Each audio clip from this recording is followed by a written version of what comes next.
गाड़ी को आप लोग फॉलो कीजिए। इसमें एक्सीडेंट कार है, तो इस एक्सीडेंट कार को हम लोग अच्छा से ड्रेन भी करेंगे और रिपेयर भी करके पेंटिंग भी करेंगे। तो देखिए फ्रंट डोर और रियर डोर दोनों ही डैमेज है, तो इस डैमेज दो दरवाज़ा नहीं चलेगा, तो इसका हम लोग चेंज कर देंगे। दोनों दरवाज़ों को हम लोग चेंज कर देंगे। तो इसका जो प्रोसेस है, इस प्रोसेस को आप लोगों को दिखाएंगे। तो देखिए पहले तो बम्पर को हम लोग खोलेंगे, इसके बाद क्वार्टर पैनल का हम लोग डेंटिंग करेंगे, फिर रिपेयर करेंगे। तो एक एक प्रोसेस इसमें है। तो सबसे पहले हम लोग डोर को खोलेंगे, फ्रंट डोर को खोलेंगे सबसे पहले। तो देखिए फ्रंट डोर को हम लोग खोल दिया, तो इसको हटा देंगे हम लोग। फ्रंट डोर को हटाने के बाद हम लोग जो रियर डोर है उसको भी हटाएंगे। तो देखिए खोल दिया दरवाज़ा। तो अभी क्या करना है, गाड़ी को देखिए खोलने के बाद कैसा लगता है। तो देखिए रियर डोर भी डैमेज है, तो रियर डोर को भी हम लोग खोल देंगे अच्छा से। रियर डोर को खोलने के बाद हम लोग क्या करेंगे, हम लोग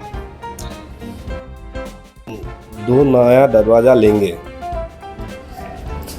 तो देखिए क्वार्टर पैनल, तो ये रियर डोर का न्यू दरवाज़ा।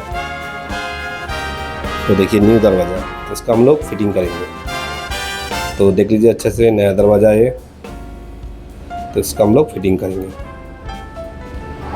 तो फिटिंग होने के बाद इसको मिलाएंगे हम लोग।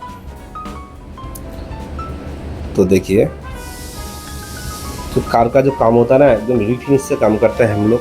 तो फिनिशिंग ज़्यादा महत्व रखता है हम लोगों के लिए। तो देखिए दोनों दरवाज़ा को मिलाना है हम लोग। तो देखिए दरवाज़ा ठीक है, ओके। तो देखिए छोड़ दिया, देखिए इतना अच्छा से एडजस्ट हो गया। तो अभी फ्रंट डोर को भी करेंगे। देखिए इसके भी हम लोग अच्छे से मिला दिया। देखिए कार को देखिए कितना फिनिशिंग से कार की काम किया है हम लोग। तो अभी इसको करना है प्राइमर। तो जो मैंने काम किया है फिनिशिंग से, वो भी देखिए आप लोग। तो देखिए क्वार्टर पैनल जो है वो अभी रिपेयर होगा। तो दोनों दरवाजे का बाहर दोनों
Thank you.